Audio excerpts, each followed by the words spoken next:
Soy the OG Fact Checker, dándoles un delicioso sabor de la historia verificada. ¿Se han dado cuenta de que estoy hablando esta introducción en español? Lo hago en honor al hombre del que hablaré en este episodio. Si mi español suena horrible, es porque todavía estoy aprendiendo este idioma. Todavía no lo hablo con fluidez, pero espero dominarlo algún día. Hablo español con gusto gracias a Walter Mercado. Para este episodio, les contaré la historia de Juan Jose del Castillo, de Brooklyn, Nueva York. No, del pinto barroco español. Del Castillo, veterano de la Segunda Guerra Mundial, fue el primer hispano de la Guardia Costera de Estados Unidos en completar lo que más tarde se conocería como Escuela de Aspirantes y Oficiales, y el segundo hispano en ser comisionado como oficial. Si se preguntan quién fue el primo hispano en convertirse en oficial, ese honor corresponde a Henry García de Puerto Rico, pero contaré su historia en otro episodio.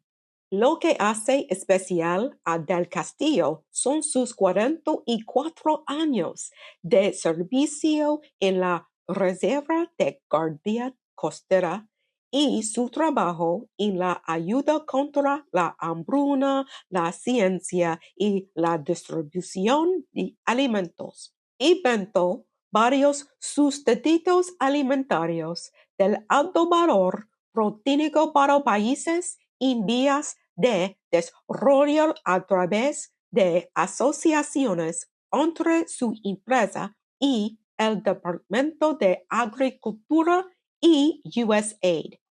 Y sus conocimientos sobre ciencia y distribución de alimentos fueron autodidactas. Ahora paso al inglés. Gracias por escucharme. Let me start off this episode by saying there is very little information about Juan del Castillo as far as his parents, his family, or his early years. Articles I found don't even mention his family's country of origin. But persistent person that I am, I found his family tree online. And Del Castillo, born in 1926 in Brooklyn, New York, was the middle child of three to parents Rafael Carlos and Ruth Maxwell del Castillo. Del Castillo's paternal line can be traced back to the early 19th century in Cartagena, Colombia, where Juan's grandfather started a successful import business in 1861, still in operation today as Three Castillos. Del Castillo attended La Salle Military Academy, which was a Catholic-based boarding school located in Oakdale, New York, basically Long Island. Del Castillo attended La Salle Military Academy, which was a Catholic-based boarding school located in Oakdale, New York, basically Long Island. And apparently, sons of some of the richest Catholic families in the Northeast attended this top-rated preparatory school, as well as international students from Latin America. Anyone who graduated from La Salle was college-bound, and this included Del Castillo, who graduated from Manhattan College in 1942 with a degree in political science. In June of that year, he was appointed to the Reserve Officer Training at the Coast Guard Academy in New London, Connecticut, for the Coast Guard Reserves. This training was later renamed Officer Candidate School. He graduated from the course in December, making him the first Hispanic to complete officer's training and the second Hispanic Coast Guard officer. During World War II, he was activated and served aboard Coast Guard vessels before he was selected for Naval Communication School at Harvard University, where he gained the skills to become an expert in shipboard communications. He used that training aboard the USS Albuquerque while in the Aleutian Islands, and when the war ended, he returned to reserve duty and went to work for the family business, Rafael del Castillo and Company, which at the time was an importer of wheat and grain with offices in Long Island. He retired from the Coast Guard Reserve after 44 years of service in 1981. It was his work in the family business that sparked his interest in famine relief, teaching himself food science, famine relief, and large scale food aid distribution to eventually become an authority on the subjects. He used this new knowledge to create in the 1960s a pre blended food component called CSM, which stands for corn, soil, milk. When mixed with boiling water, you can use it to create polenta, tortillas, empanadas, and soups. Relief agencies like the U.S. Aid for International Developments, or USAID's Food for Peace program, didn't hesitate to ship this food source to regions in Latin America, Asia, and Africa.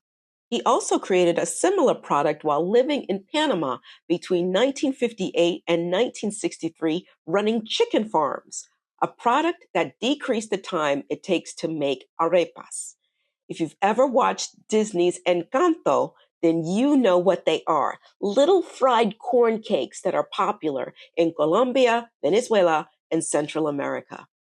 Because of the increased cost of milk, CSM would eventually be replaced with another product, CBS, which stands for Corn Soy Blend. Even more impressive, in the 1970s, he created a rice substitute out of sorghum with no staff and no laboratory while working at the U.S. Department of Agriculture, or USDA, which was used for its food programs.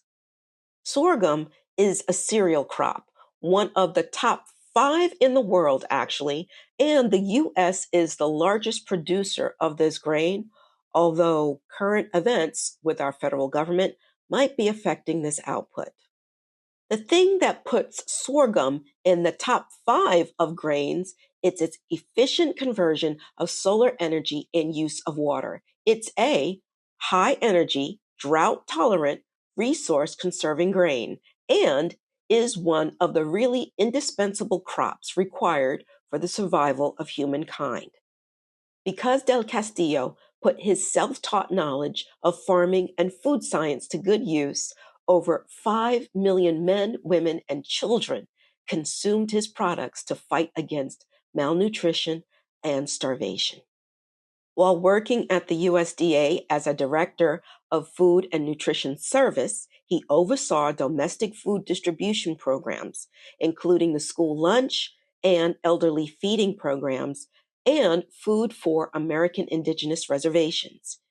He was the first director of the country's food stamp program and the Women, Infants, and Children program, also known as WIC. And he served as special assistant to the Office of the Inspector General. He retired from the USDA in 1994. Before passing away at the age of 87 in 2009, Del Castillo was given a Lifetime Achievement Award from USAID for his invention of CSM.